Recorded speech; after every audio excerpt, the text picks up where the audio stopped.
She walked into a rehabilitation facility at 25 years old and asked for help. Read that sentence again, because it matters. Because in a world that too often treats vulnerability as weakness, and asking for help as failure, she did exactly what we are always told to do. She recognized that she was struggling. She sought professional care. She checked herself into a licensed medical facility staffed by trained clinicians, surrounded by people whose entire professional purpose was to keep her safe. She did everything right. She never walked out.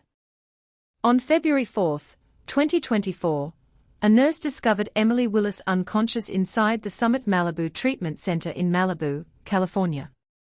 Cardiopulmonary resuscitation was performed for 30 to 40 minutes before her pulse was restored. 30 to 40 minutes. A number that leaves no room for optimism, only for miracles. And the miracle, when it came incomplete. The oxygen deprivation lasted long enough to carve permanent damage into the architecture of her brain. She came looking for healing. She left on a stretcher. Today, Emily Willis, born Litzy Lara Banuelos in Buenos Aires, Argentina, is 27 years old. She is alive. She cannot speak. She cannot walk without assistance. And according to her attorney, she has not stopped fighting for a single day. So what actually happened inside that facility? And who, if anyone, is responsible for what she lost? Her name was Litzy Lara Banuelos. Not Emily. Not the name the world would come to know. Not the name that would eventually appear in headlines and court documents and the hushed, uncomfortable conversations that happen when an industry is forced to confront the cost it extracts from the people inside it. Before all of that, before the fame, before the fall, before the February morning that divided her life into everything before and everything after, she was simply Litzy.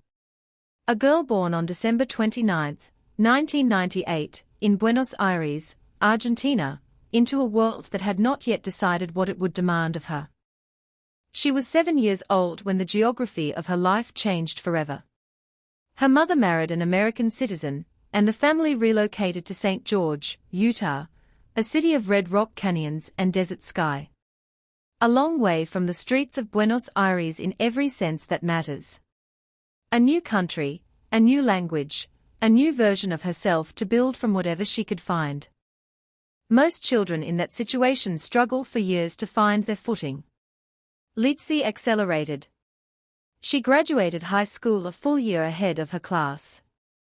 Think about what that requires, not just intelligence, though she clearly had that, but discipline, focus, and the particular kind of internal drive that looks at a timeline everyone else accepts as fixed and decides, quietly and without fanfare, that it simply does not apply to her. She was not someone who waited for the world to give her permission to move faster. She moved, and then she moved again. She left Utah for San Diego. She worked as a door-to-door salesperson, one of the most unforgiving proving grounds in the American economy. A job that requires you to absorb rejection dozens of times each day, and still knock on the next door with a smile manufactured entirely from sheer will. She was young. She was ambitious. And she was looking for something larger than what she had been handed. She found it, or something that looked exactly like it.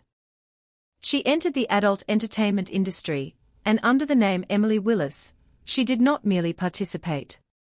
She ascended.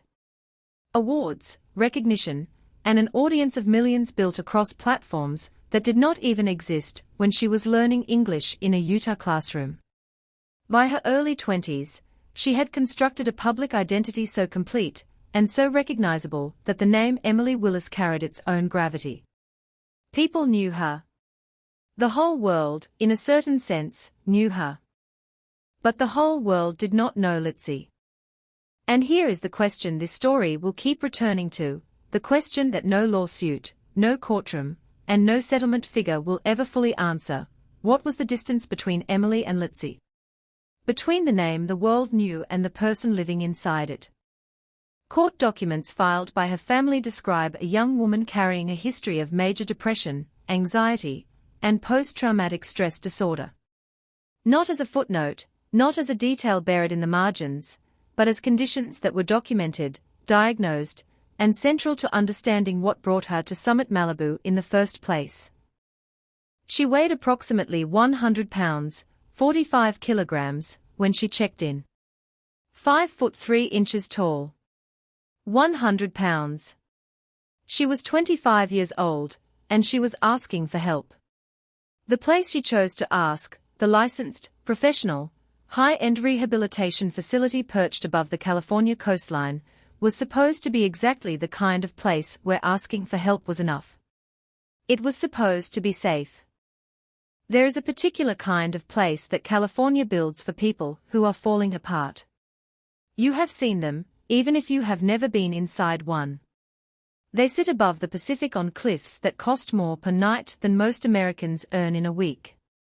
They carry names that sound like promises: Serenity, Renewal, Summit. They offer ocean views and organic meals and the quiet, expensive suggestion that healing is a matter of environment. That if you simply place a broken person in a beautiful enough setting, something in the beauty will do the work that everything else has failed to do. Summit Malibu was that kind of place. And on January 27, 2024, Litzy Lara Banuelos walked through its doors carrying the full weight of everything she had spent years trying to outrun: the depression, the anxiety, the post-traumatic stress disorder catalogued in court documents with the clinical detachment of a medical chart. Conditions that had been living inside her long before the world ever knew her name. Long before the cameras.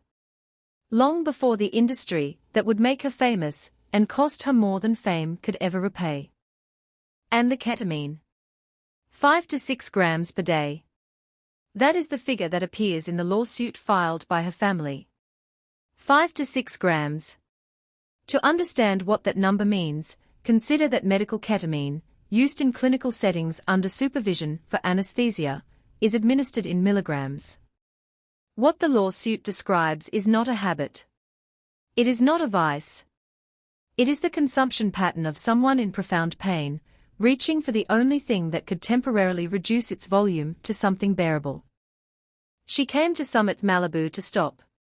To get better. To find, in that cliffside facility, with its ocean views and its clinical staff, and its promise of professional care, something she had not been able to find anywhere else. She weighed 100 pounds when she arrived. 45 kilograms. That number is not incidental, it is the entire story told in a single measurement. A 5'3" woman weighing 100 pounds is not someone at the beginning of a health crisis. She is someone already deep inside one. Someone whose body has been spending itself faster than she could replenish it. Someone who needed not just addiction treatment, but urgent, comprehensive medical attention from the moment she walked through the door. What happened over the following 8 days is the subject of a lawsuit that had not yet been fully resolved at the time this script was produced. What follows is drawn from court documents, and the distinction between allegation and established fact will be maintained throughout, because that distinction matters enormously. According to the complaint filed by her mother, Yesenia Cooper, the 8 days that followed Emily's admission were not a story of healing. They were a story of deterioration that no one stopped. The lawsuit alleges that Emily developed a urinary tract infection during her stay, that she became severely dehydrated, that she was experiencing intense, visible, documented pain, and that her weight, already at 100 pounds on arrival, continued to alarm those who looked at her closely enough to notice. And that despite all of this, despite every signal her body was broadcasting in the language that bodies use when they are running out of time, no nutritionist was ever consulted, no escalation to emergency medical care was initiated, and no one, the lawsuit alleges, was watching closely enough to see what was happening until it was far, far too late. 8 days. That is how long it took for a young woman who walked in on her own 2 feet to become someone who needed cardiopulmonary resuscitation just to have a heartbeat at all. February 4, 2024. A nurse found her unconscious.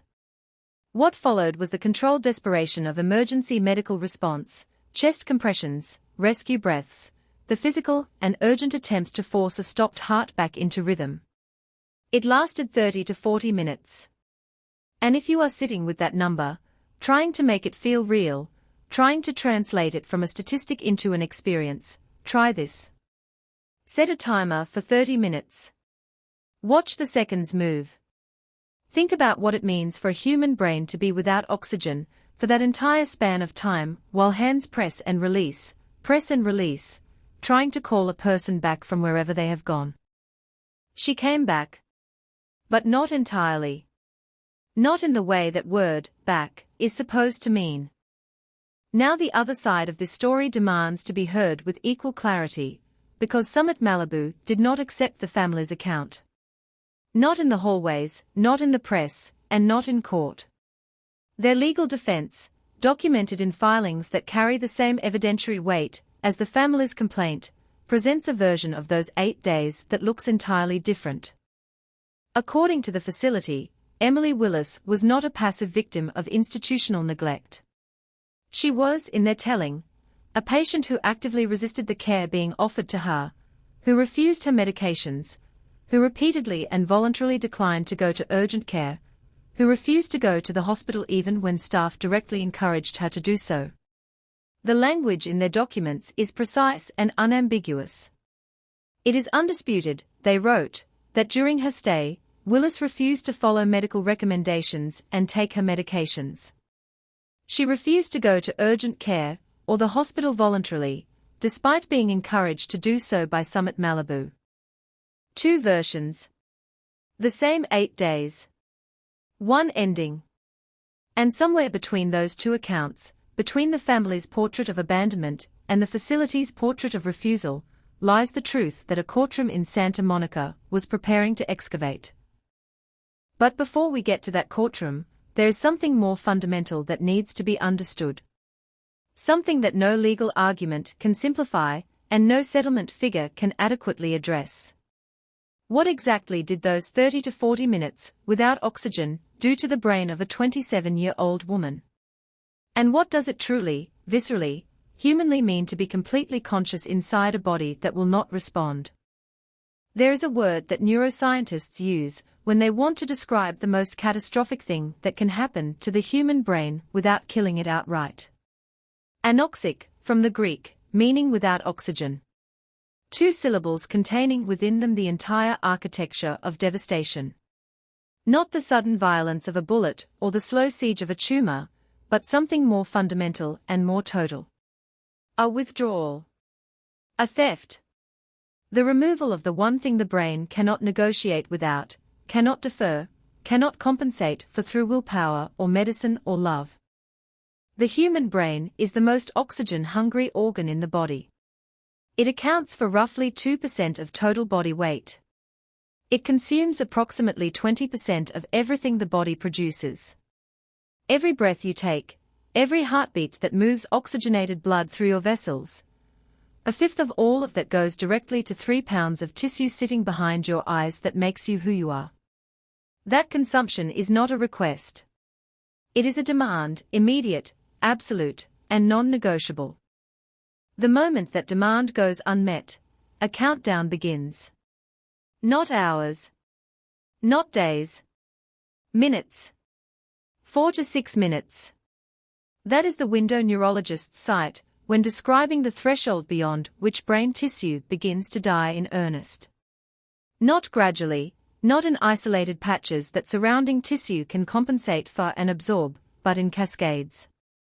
Entire networks of neurons, millions of cells that took decades of development to build, that encoded memory and language and personality and everything that made a person specifically, irreplaceably themselves, collapsing in sequence, like cities losing power as a storm moves through them. One grid going dark. Then the next. Then the next. Hold that number in your mind. 4 to 6 minutes. Then place it beside this one, 30 to 40 minutes. That is how long cardiopulmonary resuscitation was performed on Emily Willis before her pulse was restored. Not 4 minutes. Not 6. 30 to 40. 8 to 10 times the window that neuroscience identifies as the beginning of permanent damage. The hands pressing her chest, the air pushed into her lungs, the desperate and necessary and ultimately insufficient attempt to substitute human effort for the biological process that had failed, all of that lasted through an interval of time that the brain, by every clinical measure, cannot survive intact. She survived. Her heart resumed. Her body continued. But the brain that woke up on the other side of those 30 to 40 minutes was not the brain that had checked into Summit Malibu 8 days earlier. Something had been taken, something permanent, something that no surgery, no medication, no course of rehabilitation, no amount of time, or devotion or fighting spirit can simply restore. Because the cells that held certain functions are not injured. They are gone. And unlike nearly every other tissue in the human body, the neurons of the central nervous system do not regenerate. What is lost stays lost. And then there is locked-in syndrome. Have you ever truly tried to imagine what it would mean to be completely present inside your own mind while being completely unable to reach the world outside it? Not unconscious. Not sedated. Not absent. Present, fully, completely, agonizingly present. Thoughts forming with perfect clarity. Emotions moving through you with full force. Memory intact. Personality intact. The recognition of faces, of voices, of the particular quality of afternoon light through a window. All of it intact, and none of it expressible. Locked-in syndrome is caused by damage to the brain stem, that ancient, essential corridor of neural tissue through which the brain sends every command it issues to the muscles of the body. Walk. Speak. Reach. Turn. Breathe. All of it passes through the brain stem before reaching the limbs, the lungs, and the face. When that corridor is destroyed or severely compromised, the commands still form. The mind still issues them with full force. They simply never arrive. The person thinks, move. The body does not respond. The person thinks, speak. No sound comes. The person thinks, I am here, I am still here. And the room around them hears nothing.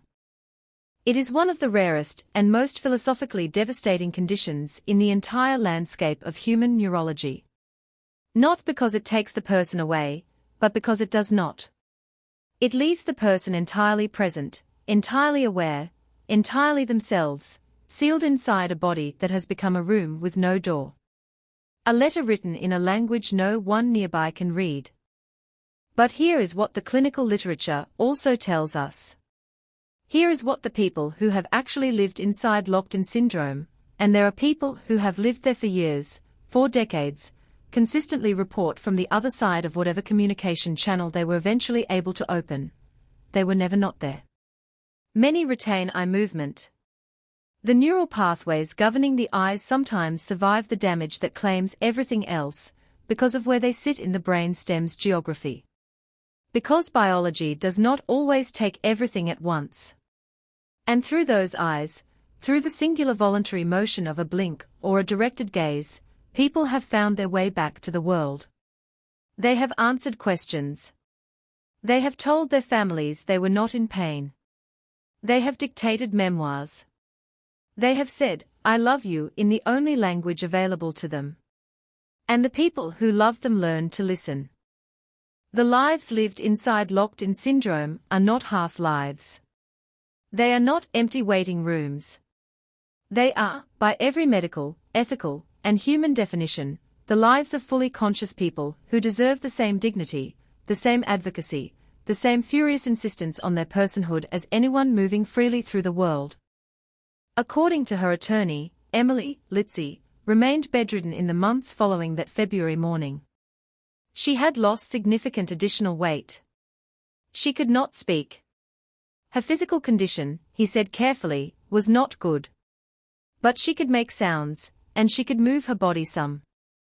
Do not let those sentences pass without sitting with them for a moment. In the vocabulary of an anoxic brain injury, in the landscape of what 30 to 40 minutes without oxygen does to the human nervous system, those 2 sentences are not consolation prizes. They are not footnotes. They are evidence. Evidence of a signal that did not go completely dark. Evidence of a nervous system that was devastated but not destroyed. Evidence that somewhere inside the stillness, Litzy Lara Banuelos was still reaching toward the surface. She was 27 years old, and she had not stopped fighting. Which means the question that has been building since the opening of this story, the question about responsibility, accountability, and exactly what happened inside those 8 days, and who will answer for it, could no longer be deferred. It was time for a courtroom. There is a particular kind of silence that follows a catastrophe. Not the silence of resolution. Not the silence of peace. Not the silence that comes after a wound has been cleaned and dressed and given the conditions it needs to close. This is a different silence entirely. The silence of a question left open in the air, hovering over a family, over a facility, over a courtroom, waiting with the patient and terrible gravity of something that will eventually, inevitably demand an answer. For 11 months after February 4, 2024, that silence held. Then it broke. On December 27, 2024, Yesenia Cooper, Emily's mother, appointed legal conservator of her daughter's affairs after the incident left Litzy unable to manage them herself, walked into the Superior Court of Los Angeles County and filed a lawsuit. The document named Summit Malibu and its parent company, Malibu Lighthouse Treatment Centers, as defendants. And it did not speak in the cautious, hedged language of people who are uncertain about what they believe happened. It spoke with the precision and the fury of a mother who had watched her daughter deteriorate from a 100-pound woman asking for help into someone who could no longer speak, no longer walk, no longer live without round-the-clock care, and who had spent 11 months building a legal case to explain exactly why. 4 counts. 4 distinct accusations. Each one a different angle of attack on the same essential claim, that a licensed medical facility entrusted with a fragile and vulnerable human being had failed her at every level that a facility like that is specifically built to prevent. The first count, dependent adult abuse, carries the most legal weight under California law, and understanding why requires understanding the category it invokes. A dependent adult, as defined by California statute, is a person between the ages of 18 and 64 whose physical or mental limitations restrict their ability to carry out normal activities, or to protect their own rights. Litzy Lara Banuelos, with her documented major depression, her documented anxiety, her documented post-traumatic stress disorder, her documented ketamine dependency, and her 100-pound frame, qualified for that designation the moment she crossed the threshold of Summit Malibu. She was not just a patient. She was, in the eyes of California law, a protected individual. And the lawsuit alleges that the facility's conduct toward her, its failures, its omissions, its absence at the moments when presence was the entire product being sold, constitutes abuse under the law. Not negligence. Abuse. That word was chosen deliberately. It was not an accident of legal drafting. It was an argument. The second count is professional negligence, the clinical indictment. The argument that trained medical professionals, observing the visible and documented deterioration of a patient in their care, had both the professional obligation and the practical capacity to intervene, and either chose not to or failed to. The distinction between those 2 possibilities is, in some ways, the entire moral question at the center of this case. The third count is general negligence, simpler, broader, more elemental. Someone was responsible for watching her. The lawsuit alleges that no one was. And the fourth count, fraudulent and deceptive business practices, strikes at the commercial architecture of the enterprise itself. It alleges that Summit Malibu presented itself as something it was not. That the promise of care, of supervision, of professional clinical treatment was not merely unfulfilled. It was a misrepresentation, that families who entrusted this facility with their most vulnerable loved ones, were sold a product that did not exist in the form it was advertised. Now, the defense, because here is where this story becomes something harder to process than a simple narrative of institutional villainy. And intellectual honesty requires us to sit with that difficulty rather than look away from it. Summit Malibu did not accept these allegations, not privately, not publicly, and not in court. Their legal response, documented in filings that carry the same evidentiary weight as the family's complaint, offers a version of those 8 days that is entirely, uncomfortably different. According to the facility's defense, Emily Willis was not a passive victim abandoned by negligent staff. She was, in their telling, a patient who actively, repeatedly, and of her own volition refused the care being offered to her. Who declined her medications. Who was encouraged directly and explicitly to seek emergency medical care and refused. Who was told she could go to urgent care, could go to a hospital, could escalate her own treatment at any moment, and chose not to. The language in their legal documents is direct. It is undisputed, they wrote, that during her stay, Willis had refused to follow medical recommendations and take her medications. She refused to go to urgent care or the hospital voluntarily, despite being encouraged to do so by Summit Malibu. Read that again. She refused to go to the hospital voluntarily, despite being encouraged. And here is where the case fractures into something genuinely painful. Because if that account is accurate, if the facility did everything short of physically forcing an adult patient into an ambulance, and she declined every escalation offered to her, then the legal and moral landscape of what happened becomes far more complicated than the family's complaint suggests. A rehabilitation center is not a prison. A clinical staff cannot compel a conscious adult patient to accept treatment she is actively refusing. The law in California, and everywhere else, grants adult patients the right to refuse medical care, even catastrophically, even fatally, even when the people around them can see exactly where that refusal is leading. Does that absolve the facility entirely? Does it mean no one failed her? Does it mean the supervision was adequate, the monitoring was sufficient, the standard of care was met? That is not a question this script can answer. It is a question that was headed for a courtroom in Santa Monica, scheduled for trial on May 6, 2026. But in March of that year, something shifted. Emily's attorney indicated that the case was approaching a settlement. The legal machinery that had been grinding toward a public verdict began quietly suggesting a different resolution. As of the production of this script in June 2026, no public confirmation of a settlement or a trial verdict has been released. The question of who is responsible for what happened inside those 8 days remains officially unanswered. But there is another question, a quieter one, the one that matters most when the courtroom's close and the cameras look away, and what remains is simply a young woman in a room in Utah, and the mother who is caring for her. Where is Emily Willis right now? And after everything, after the oxygen deprivation, the brain damage, the lawsuit, the silence, what does it actually look like to still be fighting? Utah. That is where she is. Not Malibu. Not the cliffside facility, with its ocean views and its promises. Not a hospital room with machines measuring every breath. Utah, the same red rock desert she arrived in as a 7-year-old girl from Buenos Aires, who did not yet speak the language, who could not yet know what America would ask of her, who could not yet imagine the distances she would travel, or the prices she would pay to travel them. She has come full circle. Not in triumph. Not in the way anyone would have chosen. But she is home.